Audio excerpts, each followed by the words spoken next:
Bom dia, boa tarde, boa noite a todos, seja qual for a hora que vocês estiverem assistindo, que a paz de Jesus esteja com todos. Então, nós vamos dar continuidade ao nosso curso, né, um curso contínuo de Espiritismo. Nesse momento, nós estamos lendo o Livro dos Espíritos na questão 419.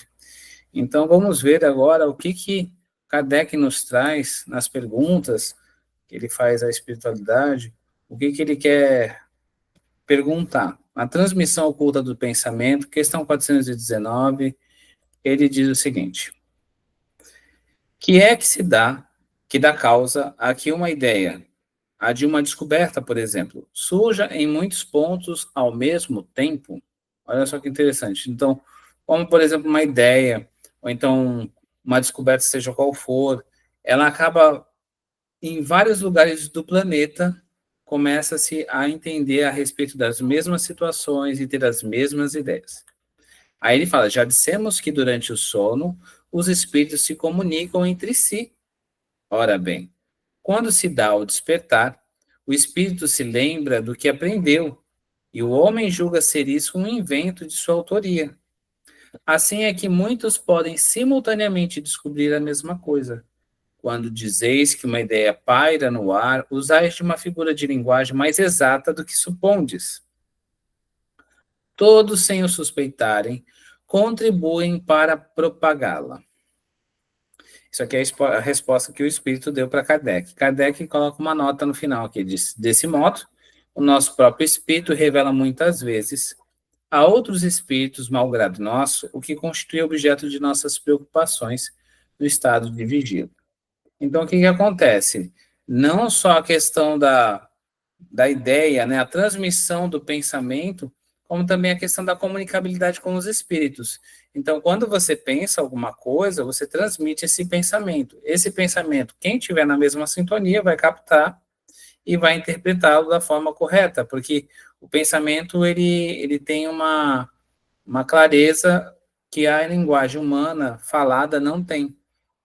Uma transmissão telepática, ela tem a transmissão, mas não tem ruído. Então, você consegue entender claramente o que realmente deve ser. Então, por isso que a ideia que é transmitida, alguém que capte vai conseguir entendê-la na sua amplitude. Questão 420. Podem os espíritos comunicar-se estando completamente despertos os corpos? Isso é interessante, né? A gente está aqui acordado, né? Estamos aqui na Terra com um corpo de carne e osso e estamos acordados, né? Então, podem os espíritos comunicar-se dessa forma? Aí ele fala: o espírito não se acha encerrado no corpo como numa caixa, irradia por todos os lados. Segue-se que pode comunicar-se com outros espíritos, mesmo em estado de vigília, se bem que mais dificilmente.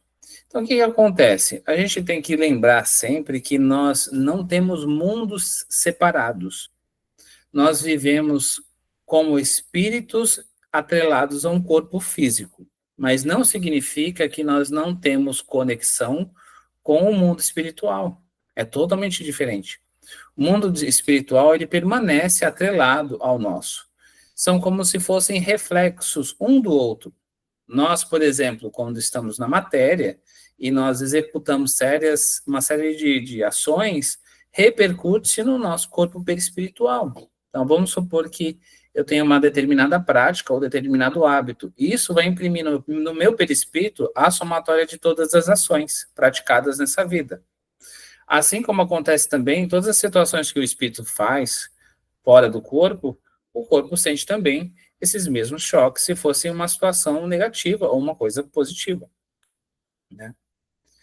Questão 421. Como se explica que duas pessoas perfeitamente acordadas tenham instantaneamente a mesma ideia? Então, duas pessoas estão acordadas, acabam entendendo, têm a ideia igualzinha. Aí fala assim: bom, são dois espíritos simpáticos que se comunicam e veem reciprocamente seus pensamentos respectivos, embora não estejam adormecidos os corpos. Há entre os espíritos que se encontram uma comunicação de pensamento, que dá causa a que duas pessoas se vejam e compreendam sem precisarem dos sinais ostensivos da linguagem. Poder-se dizer que falam entre si a linguagem dos espíritos. Então, a questão da telepatia sempre entra na questão da faixa vibratória. Por isso que ele fala que são questão de dois espíritos simpáticos. para haver essa simpatia, há necessidade de ter sintonia e afinidade fluídica. A partir do momento que existe essa correlação, está estabelecido essa sintonia, a afinação entre os dois permite uma comunicação mental sem barreiras, porque a dificuldade maior ou menor varia de acordo com a diferença que cada um possui em relação à interpretação ou assimilação do conteúdo emanado pelo outro. Para isso, entra na questão da afinação. Então, às vezes a pessoa pode compreender claramente, porque as duas estão sempre com os mesmos pensamentos e os mesmos sentimentos. Então, essa afinidade ajuda bastante a conseguir compreender. Por isso que ele fala, há entre espíritos que se encontram uma comunicação de pensamento, que dá causa a que duas pessoas se vejam e compreendam sem precisarem dos sinais ostensivos da linguagem. É a questão da linguagem dos espíritos. Os espíritos, por exemplo, eles se encontram, falam telepaticamente, não precisa nem abrir a boca, e passam tudo que tem que passar. Letargia, catalepsia, mortes aparentes. Questão 422, os letárgicos e os cataléticos, em geral, veem e ouvem o que em derredor se diz e faz, sem que possam exprimir que estão vendo e ouvindo? É pelos olhos, pelos ouvidos que têm essas percepções? Né? As pessoas que estão lá naquele estado de catalepsia, né? Ou então está meio letárgica. Então, a pessoa está numa situação de inconsciência. Essa situação, por exemplo, permite que a pessoa consiga ouvir pelos seus sentidos físicos? É isso que ele está perguntando. Aí fala assim, não, pelo espírito. O espírito tem consciência de si, mas não pode comunicar-se, porque ele estando inconsciente, ele não pode usar o corpo físico para poder falar. Diante disso, o que acontece? Os sentidos físicos estão adormecidos, mas o espírito consegue compreender tudo o que se passa. E por ele, mesmo diante daquela situação onde que ele está, o corpo está adormecido, ele sabe de tudo que está sendo falado a respeito dele, ao redor dele. Aí ele faz uma subpergunta, assim, mas por quê? É assim, porque a isso se opõe o estado do corpo. E esse estado especial dos órgãos nos prova que no homem há alguma coisa a mais do que no corpo, pois que então o corpo já não funciona e, no entanto, o espírito se mostra ativo. Então, dessa forma, ele mostra claramente que o estado de espírito permite que a pessoa possa compreender várias situações, mesmo que não tenha consciência naquele momento, seja por qualquer motivo que for, se ele estiver acamado por motivo de doença, alguma situação desse tipo, o espírito percebe tudo que está sendo falado ao redor dele. Questão 423. Na letargia, pode o espírito separar-se inteiramente do corpo, de modo a imprimir-lhe todas as aparências da morte e voltar depois a habitá-lo? Então, nesse caso, o corpo, por exemplo, o espírito sai totalmente do corpo, né, como se estivesse morto, né? Ele sair, separar-se inteiramente do corpo, de modo a imprimir-lhe todas as aparências da morte. Então, ele parece que realmente morreu, se saiu, soltou do corpo e voltou. Aí fala assim, na verdade, o corpo não está morto, porquanto há funções que continuam a executar-se. Sua vitalidade se encontra em estado latente, como na crisálida, porém não aniquilada. Ora, enquanto o corpo vive, o espírito que se acha ligado, se acha ali ligado, rompendo-se por efeito da morte real e pela desagregação dos órgãos, dos laços que prendem um ao outro, integral se torna a separação e o espírito não volta mais ao seu envoltório. Então, por exemplo, no caso de uma pessoa que está numa situação de inconsciência, num estado de coma, né, que é o caso de uma letargia, então a pessoa está ali, naquele estado muito debilitada. Então o corpo está com sinal vital muito baixo. Mesmo assim, ele ainda continua. O espírito está atrelado ao corpo físico. Diante disso, ele não tem como se desvencilhar totalmente e depois voltar, porque para se desvencilhar totalmente do corpo físico, tem que se romper todos os liames que o prendem ao corpo físico. Então, o espírito ele tem uma série de ligamentos. Essas ligações perispirituais com a parte que tem a parte do perispírito e o corpo físico, essas ligações devem ser rompidas para que haja a separação inteira. Mas há um trabalho para poder fazer essa separação. Então, essa separação sendo realizada, não há possibilidade de retornar. É isso que ele está explicando. Desde que um homem aparentemente morto volte à vida, é que não era completa a morte. Então, por exemplo, se a pessoa chegou, parecia que tinha morrido, mas daqui a pouco ela voltou. Significa que ela não morreu de fato. Significa que ela estava temporariamente à beira da morte, mas não chegou a morrer. Questão 424. Por meio de cuidados dispensados a tempo, podem reatar-se laços prestes a se desfazerem e restituir-se à vida um ser que definitivamente morreria se não fosse socorrido? Olha que interessante isso aí, né? Vamos supor que a pessoa está lá passando mal. E aí, vamos supor, vem um socorrista e começa a ajudar. E aí a pessoa começa a ficar bem. Que se ela não tivesse sido socorrida naquele momento, ela ia acabar morrendo. Aí ele diz, sem dúvida. E todos os dias tem a prova disso. O magnetismo, em tais casos, constitui muitas vezes poderoso meio de ação, porque restitui ao corpo o fluido vital que lhe falta para manter o funcionamento dos órgãos. Aqui ele está explicando o seguinte: tem duas situações, né? Ele está explicando que justamente acontece isso, como ele falou, e ainda dá a notícia em relação ao magnetismo. Todo dia a gente vê situações onde a pessoa estava muito mal e há uma intervenção médica, uma intervenção de um socorrista e a pessoa fica bem. Na questão do magnetismo, é uma situação, por exemplo, onde a pessoa já está muito debilitada e recebe o fluido vital. Então, a pessoa que aplica o fluido vital, daqui a pouco a pessoa volta e fica bem. Porque também nós temos que lembrar que o fluido vital pode ser transmitido. Então, quando a pessoa transmite o fluido vital para outra, se a pessoa estiver muito baixo, o fluido vital, o próprio órgão vai estar numa situação mais debilitada. Porque todas as funções partem da parte espírito-matéria. Então, quando o espírito imprime no corpo físico certa carga energética de fluido vital, ele reanima, porque vem de lá. Algumas situações dos processos naturais, que vêm da alimentação, que vêm do ar, que vêm da água, são fontes. Mas, por exemplo, o fluido vital, quando ele recebe de uma outra pessoa que está bem, que está em equilíbrio, o que vai acontecer? Vai trazer uma nova vitalidade que até então aquele corpo estava com uma certa dificuldade. Aí vem uma explicação aqui de Kardec. A letargia e a catalepsia derivam do mesmo princípio, que é a perda temporária da sensibilidade do movimento, por uma causa fisiológica ainda inexplicada. Diferem uma da outra em que, na letargia, a suspensão das forças vitais é geral e dá ao corpo todas as aparências da morte. Na catalepsia, fica localizada, podendo atingir uma parte mais ou menos extensa do corpo de sorte, a permitir que a inteligência se manifeste livremente, o que o torna inconfundível com a morte.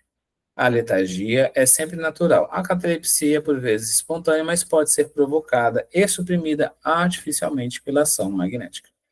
Então, uma situação de coma, por exemplo, é uma situação de letargia. A pessoa está letárgica ali, o corpo está inerte. Então, dá essa aparência de morte realmente. É comum você ver quando a pessoa está numa espécie de coma, aí você fala assim, nossa, a pessoa nem parece que está ali. E é esse estado. E às vezes a pessoa volta do coma e fica bem. E é isso que ele está dizendo. E ao mesmo tempo, na questão da catalepsia, tem várias situações diferentes da manifestação. Pode aparentar-se uma situação de coma, como se a pessoa realmente tivesse desencarnado, mas tem as outras possibilidades, né? Como ele até explicou, uma manifestação parcial, como se fosse uma espécie de sonho. A pessoa começa a falar algumas coisas, não, ela está bem, só está meio cataléptica, está meio inconsciente, nesse estado de inconsciência e volta de vez em quando falar alguma coisa, depois volta de novo.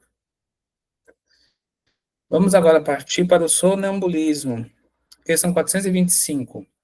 O sonambulismo natural tem alguma relação com os sonhos? Como explicá-lo?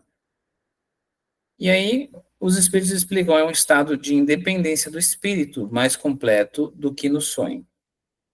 Estado em que maior amplitude adquirem suas faculdades. A alma tem então percepções de que não dispõe no sonho, que é um estado de sonambulismo imperfeito.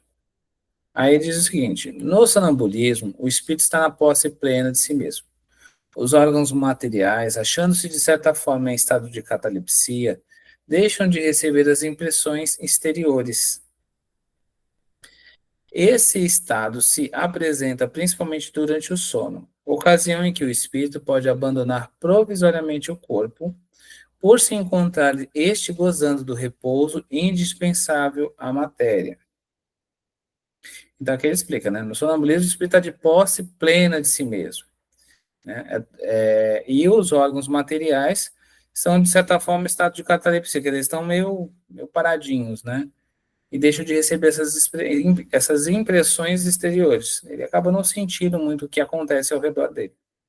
Esse estado se apresenta principalmente durante o sono, ocasião em que o espírito pode abandonar provisoriamente o corpo, por se encontrar este gozando do repouso indispensável à matéria. Quando se produziam os fatos do sonambulismo, é que o espírito preocupado com uma coisa ou outra se aplica a uma ação qualquer, para cuja prática necessita de utilizar-se do corpo.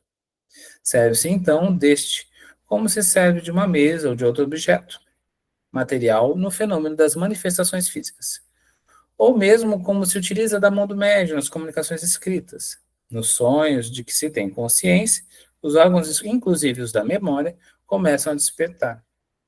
Recebem imperfeitamente as impressões produzidas por objetos ou causas externas e as comunicam ao espírito que, então, também em repouso só experimenta do que lhe é transmitido.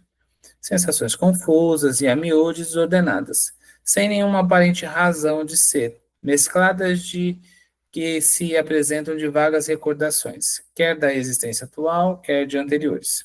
Facilmente, portanto, se compreende por que os sonâmbulos nenhuma lembrança guardam do que se passou, quando estiveram num estado sonambúlico, e por que os sonhos de que se conserva a memória, as mais das vezes, não têm sentido.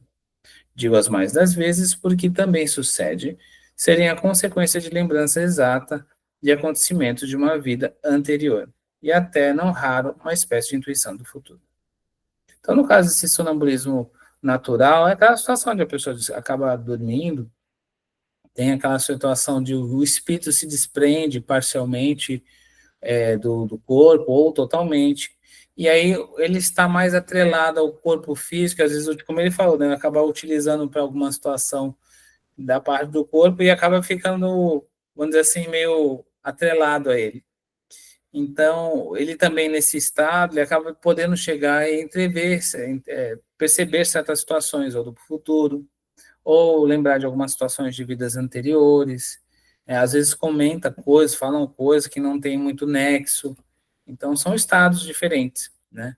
Ele também fala aqui, dessa forma, é como se também tivesse a mesma situação quando a pessoa está num estado de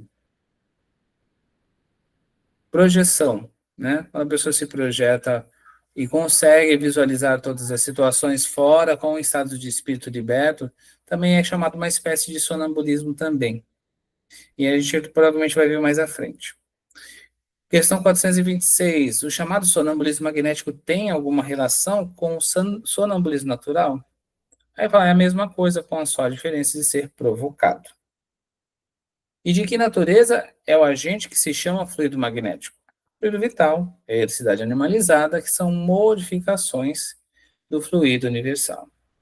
Então, aqui, essa situação é aquela situação dele ter sido provocado. Então, através de um magnetizador, ele vai começar a emanar o fluido elétrico animalizado, que é o que? É como se fosse uma espécie de passe, né? Ele vai magnetizando e, aos poucos, a pessoa entra num estado sonambúlico, que é um estado de transe, né? Provocado. Então, ela perde um pouco, entra numa espécie de torpor, começa a estar num estado como se ela estivesse dormindo, né? Pesa-se os olhos, daqui a pouco ela está meio sonambúlica e entra nesse estado. Esse é o sonambulismo provocado. É o que eles chamam de sonambulismo magnético, né? Que é diferente do natural. Aí fala assim, qual é a causa da clarividência sonambúlica? Assim, já dissemos, é a alma que vê. Porque tem, como eu expliquei, tem pessoas que eles chamam de sonâmbulos, que são aquelas pessoas que têm, durante a projeção, ele sai, está dormindo, né, aparentemente, ele sai do corpo e começa a falar. eu estou vendo fulano de tal, aconteceu isso, ele está dizendo isso, isso, isso. Então, ele está convertendo uma conversa com o espírito, mas está utilizando o corpo como se ele mesmo fosse o espírito que está ali. Ele é o espírito que está se comunicando, né? Porque ele é o espírito que está de posse do corpo, ele só saiu do corpo, mas ele continua ligado e começa a falar a respeito disso. Então, esse é uma espécie de sonambulismo que Kardec traz. 429. Como pode o sonâmbulo ver através dos corpos opacos? Olha que interessante. Se não há corpos opacos, senão para os vossos órgãos grosseiros. Já precedentemente, não dissemos que a matéria nenhum obstáculo oferece ao espírito, que livremente a atravessa? Frequentemente ouvis o sonâmbulo dizer que vê pela fronte, pelo punho, etc., porque, achando-vos inteiramente presos à matéria, não compreendeis que lhe seja possível ver sem auxílio dos órgãos. Ele próprio, pelo desejo que manifestais, julga precisar dos órgãos.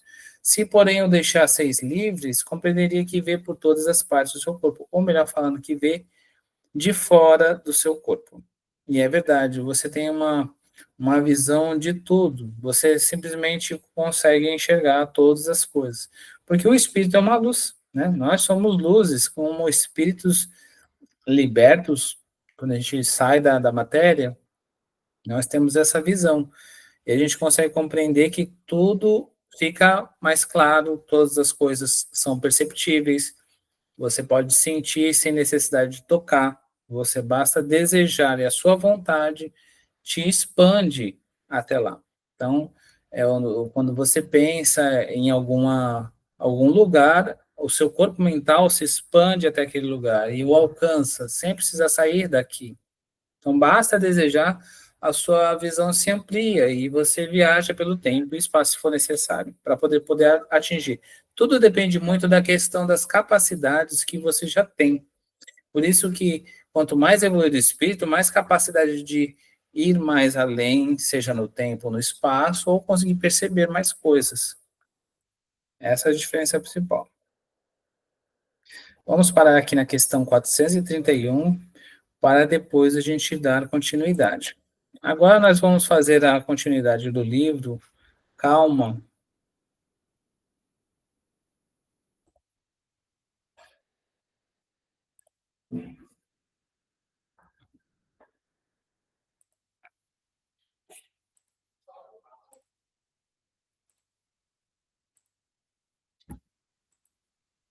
Nós estamos na mensagem intitulada Podando Irritações.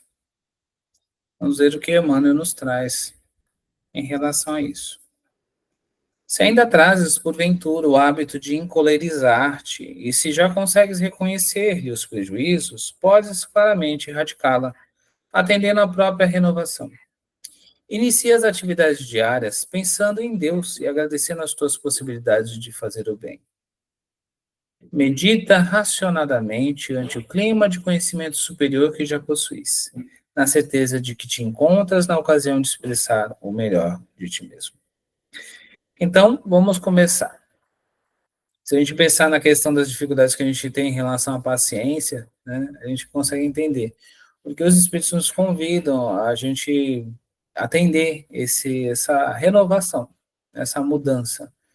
As mudanças não acontecem da noite para o dia, mas há uma necessidade de esforço. Cada vez que você consegue se esforçar mais, você consegue maiores cotas. Então, significa que são trabalhos reiterados, são esforços sucessivos. Como diz Kardec, reconhece o verdadeiro espírita pelos esforços que ele faz por domar suas más inclinações. Esses esforços reiterados acabarão por dar frutos no futuro. Então, essas situações do presente, então as atividades diárias, por exemplo, a gente pensar em Deus também, agradecendo todas as situações, a possibilidade de a gente fazer o bem. Porque a gente tem que pensar, por exemplo, que aqui na Terra, especificamente para nós encarnados, o maior tesouro que nós temos é o tempo. Porque, apesar de nós sermos eternos, essa encarnação tem uma duração específica e que varia para cada um. Cada um tem uma espécie de ampulheta contando, e a gente precisa fazer as nossas obras e, ao mesmo tempo, reparar os nossos erros que estão pendentes, para que a gente seja, esteja com a consciência liberta. porque isso é bom para nós. Então, o maior tesouro para nós, de verdade, é o tempo. Então, cada dia a gente tem que aproveitar bem para que a gente volte para o plano espiritual e fale assim, bom, eu aproveitei bem meu tempo, utilizei de forma sábia, graças a Deus, fiz o bem, busquei evoluir, crescer, aprender, me transformar, porque esse tempo vai ser o principal chave. Assim, então, o que, que você fez com o tempo que você estava lá na Terra? É isso, o aproveitamento de um tempo, ou seja, não a perda, o desperdício do tempo. E aí ele fala o seguinte: medita racionalmente ante o clima de conhecimento superior que já possuis, na certeza de que te encontras na ocasião de expressar o melhor de ti mesmo. Então, sempre utilizar a razão, sempre utilizar a questão racional diante das situações do que o Espiritismo nos convida e nos ensina, para a gente ter sempre aquela situação, porque, olha, hoje é o momento de fazer o melhor para todas as situações. É isso que ele está explicando. Hoje é o melhor momento. A certeza que te encontres na ocasião, é agora. Não depois, quando tiver uma oportunidade, aí sim. Pensa nos companheiros até agora, capazes de induzir-te ao exedume, por irmãos nossos com qualidades, enquanto imperfeitas, tanto quanto as nossas. É a questão da indulgência. A caridade de beneficência até que é um pouco fácil de ser praticada. Uma das mais difíceis de ser praticada é a indulgência. Encontrar meios para nós perdoarmos as dificuldades que os outros nos imprimem diante das situações do dia a dia. Conseguir entender que nós temos dificuldades é um fato muito importante para a gente poder entender. Se eu tenho dificuldades e eu espero que os outros compreendam, eu devo compreender a dificuldade que os outros trazem também, primeiramente. Porque, do contrário, que medida que eu estou medindo os outros, também Deus medirá a mim. Então, é como eu falo. Então, da mesma forma que a gente faz, a gente vai receber. Que a gente possa sempre fazer o melhor, compreender as dificuldades dos outros, para a gente não ser aquele carrasco, né? Se algum traço de amargura se te fixa no coração, relativamente ao comportamento infeliz de alguém, através de ações que consideres lesivas aos teus ensinamentos. Desculpa esse alguém, procurando esquecer-lhe a falta naturalmente impensada. Então, isso aqui é muito importante no sentido de que quando sempre alguém lhe causa algum mal e você não perdoa ou você não releva, você carrega consigo não somente as marcas do que aconteceu, mas você carrega todos os sentimentos ruins criados por conta dessa ocasião. E como você acabou carregando e continua carregando, isso vai te gerar problemas de saúde, de equilíbrio, de paz, de sintonias mais pesadas. Porque é uma questão natural que as nossas companhias espirituais estejam afinadas com os nossos sentimentos, os nossos anseios. Imagina se nós não perdoamos, se nós não relevamos. Espíritos que são da mesma ordem também estarão no nosso dia a dia. Espíritos que sejam, vamos dizer assim, que a lei a pena de talião esteja ainda em voga, vai chegar ao nosso lado. Assim, realmente, tem que fazer assim mesmo, não é dessa forma, não. Tem que retribuir com ferro fere, com ferro será ferido sim. E não é dessa forma que os espíritos de luz nos explicam.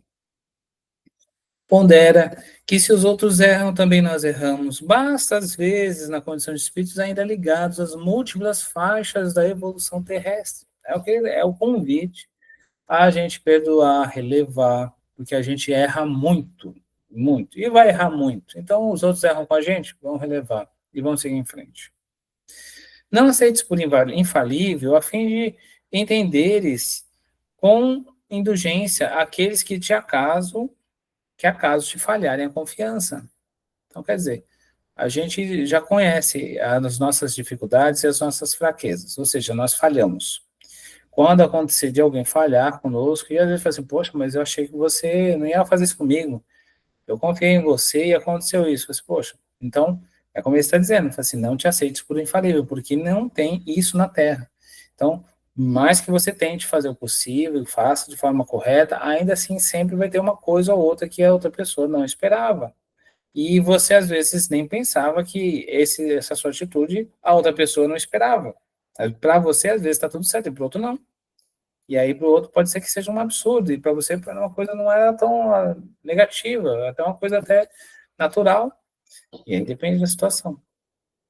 Reflete na intimidade do coração que ninguém consegue algo realizar sem o concurso de alguém, para que aproveites os valores maduros dos colaboradores que a Divina Providência te confiou, sem estragar os valores ainda verdes. Quer dizer, cada pessoa, cada ser humano tem qualidades e tem defeitos, como todos nós temos qualidades e defeitos.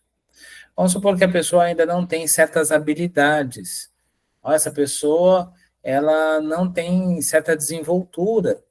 Tudo bem, é uma pessoa valiosa naquele momento, está sendo útil, está sendo prestativa, não tem as qualidades todas perfeitas? Não, você está na Terra, lembre-se. E diante disso, você também não é perfeito.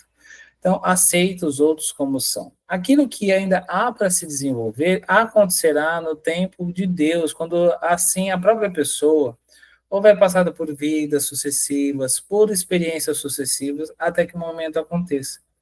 Se a gente plantar um feijão naquele copinho com algodão, a gente vai ver ele germinando e crescendo. E se você plantar outro feijão do outro lado, no mesmo tempo, vai crescer com um tempo diferente. Às vezes um tá lá bem mirradinho, o outro tá grandão. E você deu a mesma água para todos eles, é o mesmo algodão. E da onde que vem essa vitalidade diferente individual? Então você vê forças diferentes de crescimento, de aproveitamento daquilo que foi dado a todos, da mesma forma. Então, um aproveita melhor e dá frutos maiores, outros aproveitam menor. Como Jesus dizia, né? E um produziu 100, o outro 60 e outro 30. É assim também conosco. A gente tem que aceitar o que cada um dá, para que a gente possa compreender que na natureza é assim, e ou seja, isso é natural. Abstente de lastimar fracassos e dificuldades que já passaram.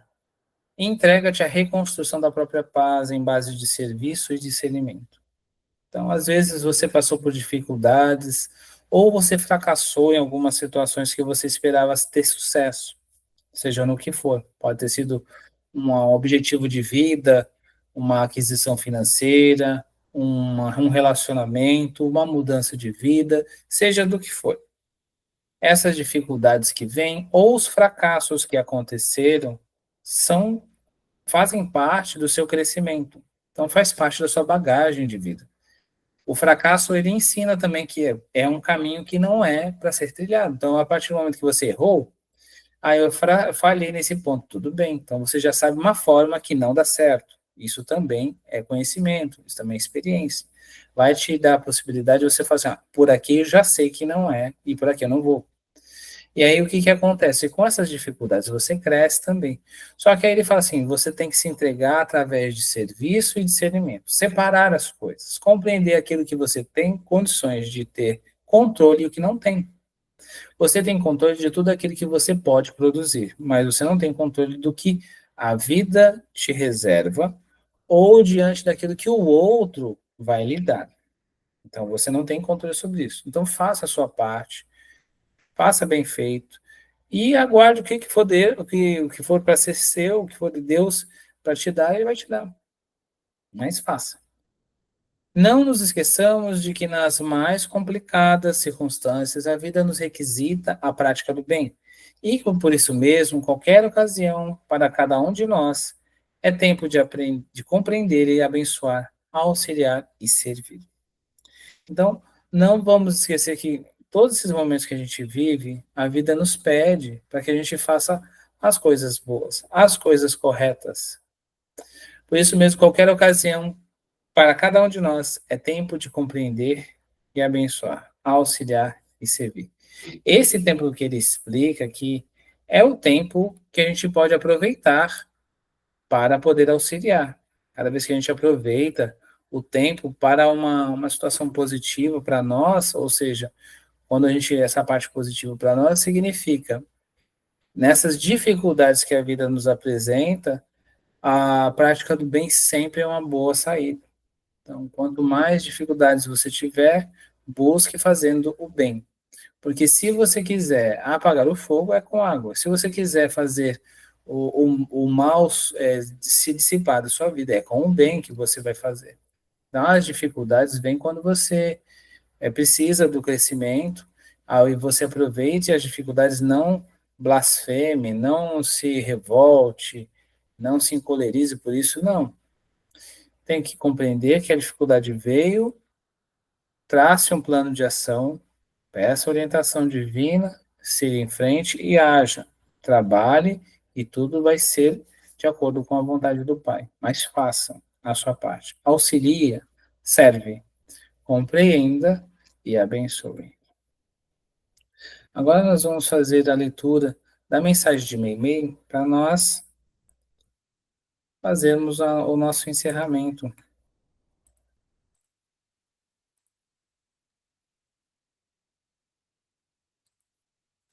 A mensagem de hoje é intitulada Colabora.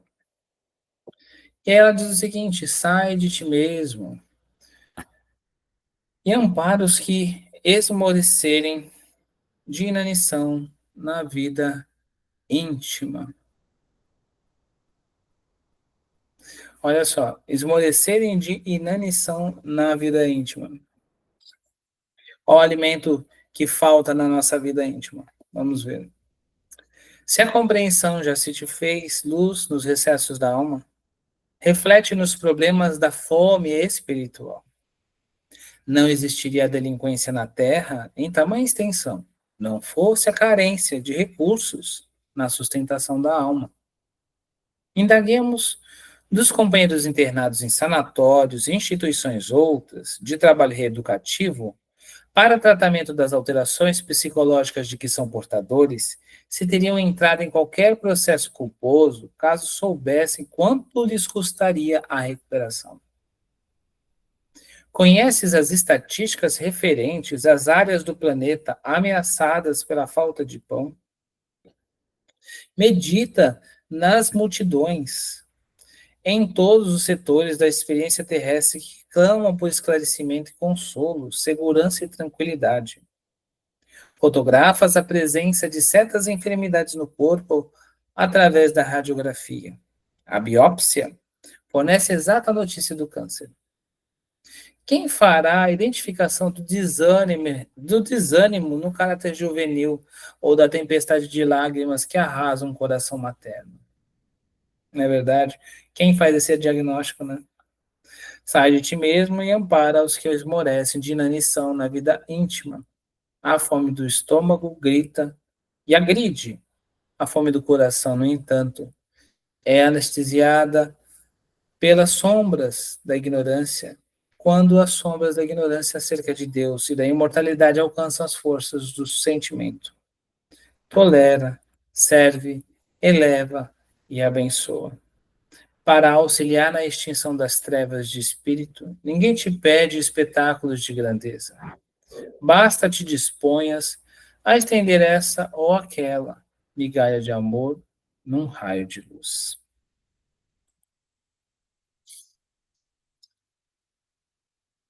É a mensagem da nossa irmã, Meimei.